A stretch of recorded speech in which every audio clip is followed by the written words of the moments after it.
My name is Amber Mum. I use she, her pronouns. I'm a member of the St. Cloud Hive of the Parents and Allies of Trans Youth, the Transgender Movement for Liberation, and a member of the Tea Time Support Group run by the Aliveness Project. I am also a proud transgender woman, but more importantly, I am the mother of two wonderful transgender and gender expansive children. I drove down from St. Cloud to show my support for House File 146 and thank Representative Finke for introducing such an important and life-saving bill to protect trans children and their families at such a critical time for us. As you may be aware, there's a torrent of damaging, ill-informed, and outright malicious legislation being introduced across the country, targeting transgender and gender expansive people broadly, but trans children in particular.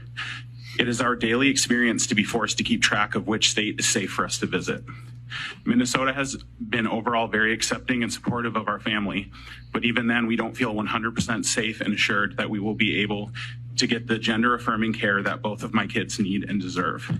Very recently, an amendment was proposed to House File 16 in Minnesota, which bans children's conversion therapy in an attempt to ban essential health care for transgender children. This happened in our state. Because of this, my trans partner and I frequently discuss plans to flee the country if these targeted, hateful bills keep being introduced or passed. I never thought that it would come to this, but here we are. Even in a state that is considered safer for trans children and their families, being forced from our homes and having to seek asylum elsewhere is an almost daily conversation in my community. As someone who started transitioning well into her adulthood, I know better than most how essential and life-saving gender-affirming medical care is. Going through natal puberty was a traumatizing experience for me. I am so grateful that trans and gender-expansive kids have access to the knowledge and medical care to be their full selves and thrive. To not only deny them life-saving medical care, but to charge and prosecute supportive parents and healthcare professionals is barbaric and morally repugnant.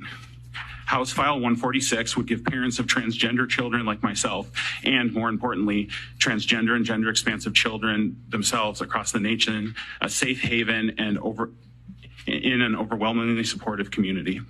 I urge the committee to move House File 146 forward and ultimately pass it to protect the rights and futures of our beloved and precious transgender children and their families. Thank you.